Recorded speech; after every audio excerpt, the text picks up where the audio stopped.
Hi, இப்போ நம்ம வந்துட்டு சிம்பிளிஃபிகேஷன்லேருந்து ஒரு பியூஎஃபிகேஷன் ஒன்று பார்க்கலாம். கொஸ்டின் பாருங்க, 4 power 61 plus 4 power 62 plus 4 power 63 plus 4 power 64 is divisible by அப்படின்னு கொஸ்டின் கேட்டிருக்காங்க. அப்போ எங்களுக்கு கீழே கொடுத்துருக்க ஆப்ஷனில் இதோ வந்து பார்த்தினாக்கா இந்த மேலே இருக்கிற பவர்ஸ் வந்து பார்த்தினாக்கா டிவைட் பண்ண போகுது. சரிங்களா? ஸோ இந்த கொஸ்டினை பார்த்தோன்னெல்லாம் ஃபர்ஸ்ட் ஆஃப் ஆல் பேனிக் ஆக தேவையில்லை. நார்மலாக ஃபஸ்ட் பாருங்க, கொஸ்டின் எடுத்து எழுதிக்கலாம். 4 power 61 plus 4 power 62 plus 4 power 63 plus 4 power 64. ஓகேங்களா? இதுல இருந்து பார்க்கும்போது இந்த 4 power 61 வந்து பார்த்தினாக்கா எல்லாத்துலேயுமே இருக்காங்க. ஸோ இப்போ என்ன பண்ணலாம்னாக்கா இந்த 4 power 61 காமனாக வெளியே எடுத்தாக்கா உள்ள என்ன இருக்கும்? 1 4 power 1 plus 4 power 2 plus 4 power 3. ஓகேங்களா? ஸோ இப்போ இந்த 4 power 61 இதுக்கு மேலே யாருமே பார்க்கவே தேவையில்லை. ஓகேங்களா?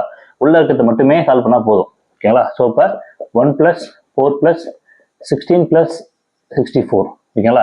இது மொத்தமாக வந்து ஆட் பண்ணா வரும் 85 சொல்லிட்டு நமக்கு ஆன்சர் வரும். ஓகேங்களா? ஸோ இந்த 85 மேலே வந்து கொடுத்துருக்க ஆப்ஷனில் எந்த நம்பர் வந்து டிவைட் பண்ணதோ இந்த கொஸ்டினுக்கு ஆன்சர் அதான். ஓகேங்களா? ஃபர்ஸ்ட் இப்போ செக் பண்ணலாம். ஆன்சர் டிவைட் பை 3 போட்டு பாருங்க, ஆகலை. 11 போட்டு பாருங்க, 11 ஆகாது. 13 போட்டு பாருங்க, 13 ஆகாது. 17 போட்டு பார்த்தாக்கா 5 டைம்ஸ் கேன்சல் ஆகும். ஓகேங்களா? ஸோ அப்போ இந்த கொஸ்டினுக்கான ஆன்சர் வந்து பார்த்தாக்கா 17. ஏன்னா என்ன கேட்டிருக்காங்க? டிவிசிபிள் பை தான் கேட்டிருக்காங்க.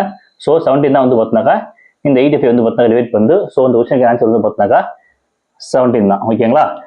இதேமாரி உங்களுக்கு வந்து நிறைய மேக்ஸ் வீடியோஸ் வேணுனாக்கா நம்மளோட யூடியூப் சேனல் வந்து ஃபாலோ பண்ணிக்கங்க. தேங்க்யூ.